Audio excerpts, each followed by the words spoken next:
Bienvenidos correlones, estamos en el circuito de Cataluña en Barcelona, a bordo del esperadísimo Shelby GT 350R del 2016. Esta es la clase de solo motores V12 y le hice una configuración especial usando el mismo motor que estoy usando en el GT 2005 del video anterior. Así que vamos a ver cómo se desempeña en esta carrera. Vamos a iniciar desde atrás, como siempre. Tratar de sobrevivir a la primera curva y a partir de allí escalar posiciones como sea posible para llegar al podio.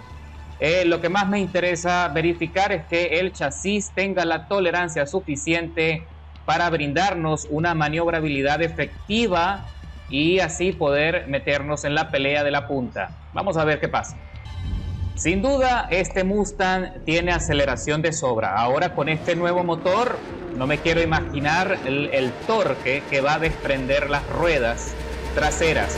Así que también le puse el ensanchamiento de chasis para también poder colocar llantas o gomas lo suficientemente anchas adelante y atrás para soportar en las curvas más complicadas, más cerradas. Y mira, ya ahí estoy acercándome al corte y tengo que poner el coche en transparente para evitar una colisión terrible. Así que bueno, señores, empiezan los empujones, los choca-choca, empujan y tratan de sacar a la Ferrari que se buguea y ponen a trompear el Aston Martin. Y me lo llevo yo de sombrero de regalito y tengo que seguir avanzando, pero me perdonan porque no fue mi responsabilidad que hayan puesto a trompear ahí el Vantage. Y ahora estoy subiendo y acercándome a la estela del Bugatti Veyron Super Sport, que está ocupando la 9ª plaza de la parrilla. Más adelante el líder se está escapando, está a 5 segundos por delante y consiguiendo muchísima ventaja. Va solo, va paseando y allí levantan tierra. No sé cuál de los coches sacó la goma fuera del asfalto, pero nosotros tenemos que seguir esperando en la ventana, el espacio para poder adelantar aquí al Veyron. Y sacaron 2 coches fuera.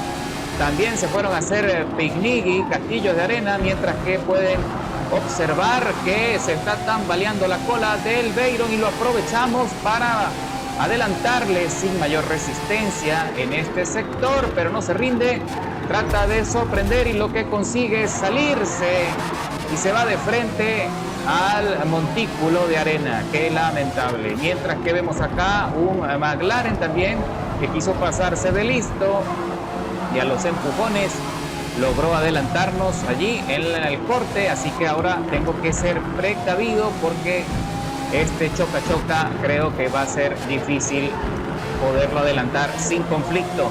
Y se sigue peleando allí con otro coche, está tratando también de ponerlo en aprietos, está buscando espacio, tiene de sobra en el carril derecho, pero él está deseoso de empujar, está deseoso de pelearse allí con los demás. Así que bueno, entramos en el corte, vamos a ver qué pasa. Aquí tenemos otro Aston Martin que también está luchando allí, buscando grid, pero está teniendo muchísimas dificultades con los 2 McLaren que le presionan, que lo arrinconan en esa curva. Mientras que vemos otro McLaren que se mete por la parte interna de la curva tratando de adelantar al Vantage y lo está consiguiendo ligeramente, pero el Vantage pelea, se defiende, trata de sostener la adherencia, pero pierde la posición ya sin posibilidades de recuperarse.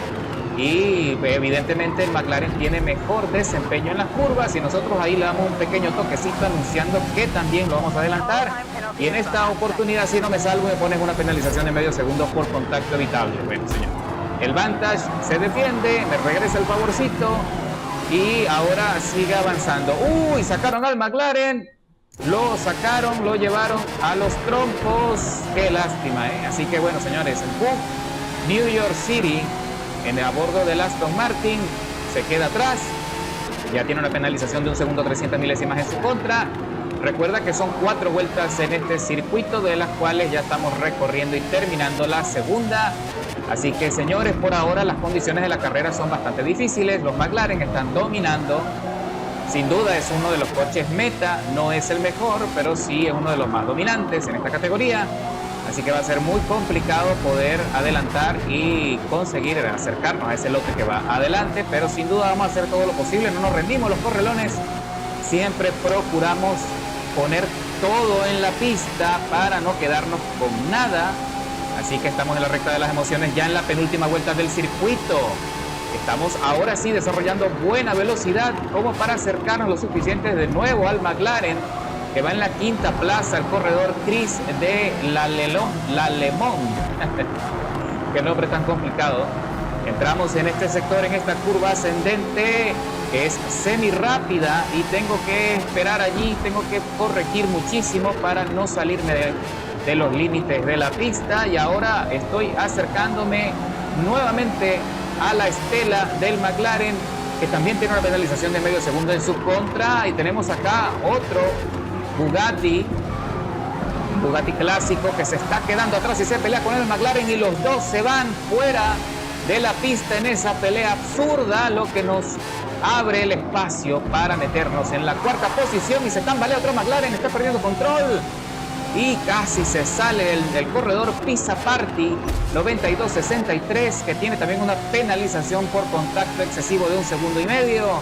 También se pelea con nosotros porque no quería que lo adelantase, que lo adelantara ahí en esa curva.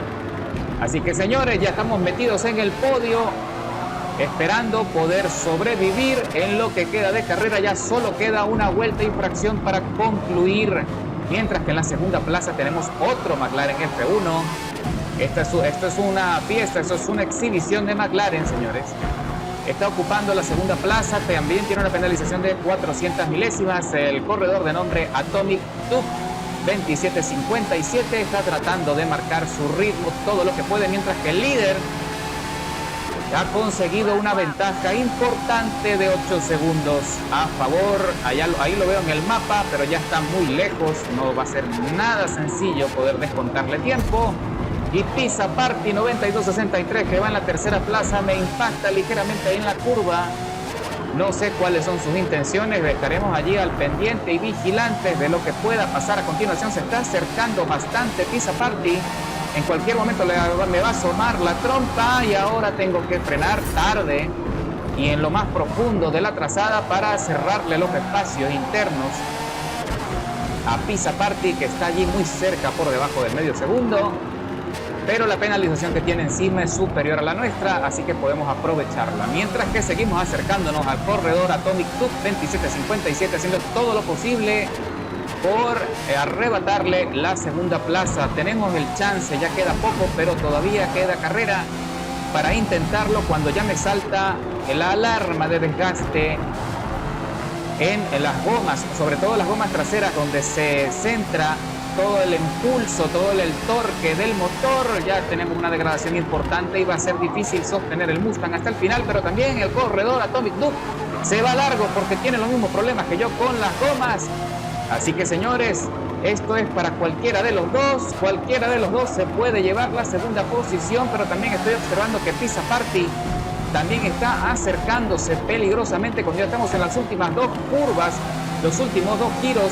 Ahí le respeto la línea Atomic Duke con la esperanza de entrar en la recta de las emociones y arrebatarle, pero Pisaparty se impacienta y se mete a los empujones, así que tengo que acelerar, nos ponemos rueda con rueda y logro mantener allí la tercera posición, escalando 14 posiciones desde la largada con un tiempo de vuelta muy competitivo, 1 minuto 48, 296 milésimas, y Pisaparty queda en la cuarta posición, perdiendo 2 lugares. A continuación te voy a enseñar todos los detalles técnicos y las piezas de alto rendimiento que tienes que instalar para conseguir ese desempeño. Ok, amigos, te voy a explicar ahora cuáles son las piezas de alto rendimiento que tienes que instalar en tu Ford Mustang Shelby GT 350R. Ya sabes que lo primero es la conversión. Le vamos a poner un hermoso motor V12 de 6.5 litros, del mismo motor que estamos usando en el Ford GT del 2005. Ok, en cuanto al kit de carrocería, le ponemos el kit de ensanchamiento, que también le da mucha estabilidad, y en la parte de aspiración lo dejamos atmosférico. Ok, no le podemos instalar el biturbo porque lo pasaríamos de clase.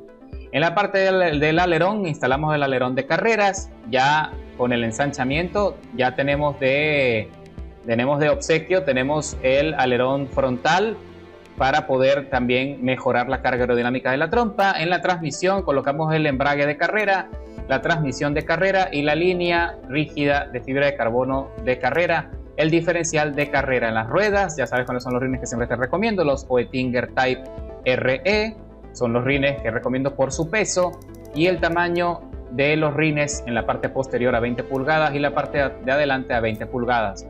Colocamos el compuesto de neumáticos de carrera y ensanchamos los neumáticos traseros a 365 milímetros y los delanteros igual a 355 milímetros, es decir, al máximo. En la plataforma de manejo colocamos los frenos de carrera, la amortiguación de serie, las barras estabilizadoras de adelante y atrás de carrera, dejamos el peso de serie, instalamos la jaula antivuelco y lo dejamos sin lastre. En la parte de motor colocamos el volante de inercia de carrera y en el combustible y aire lo dejamos como está. Con eso lo llevamos al límite de clase S, clase 800. Y en la parte de los reglajes, muy similar al Ford GT, presión de las gomas, las delanteras ligeramente mayor que las posteriores, y copia ahí la escala que ves en pantalla, 2.1 y 2.0 atrás. Relación de las marchas de la misma forma que con el Ford GT, transmisión final con inclinación a la aceleración 4.75 y edita de forma individual todas las marchas para conseguir esa curva ascendente de aceleración que ves ahí en pantalla. En la parte de alineación no lo podemos tocar porque está usando la suspensión de serie del coche, las barras estabilizadoras, un poco más rígida la parte de adelante que la parte posterior, copia ahí la escala, ¿okay? Con eso garantizamos la estabilidad en la entrada y salida de las curvas. Los muelles no los podemos tocar, la amortiguación tampoco, la geometría tampoco, pero la carga aerodinámica sí. En la trompa, casi toda la carga aerodinámica en la trompa. Y en la parte de atrás, ligeramente, observa la diferencia. En la parte de frenado, 48% en el equilibrio y un 81% de presión en la fuerza de frenado, entre un 81 y 120 es lo que siempre recomiendo. Y en el diferencial, 75% de aceleración y 35% en la desaceleración. Con eso, el Ford Shelby GT 350R del 2016 está listo para que te lo lleves a las carreras y espero que lo puedas disfrutar muy pronto.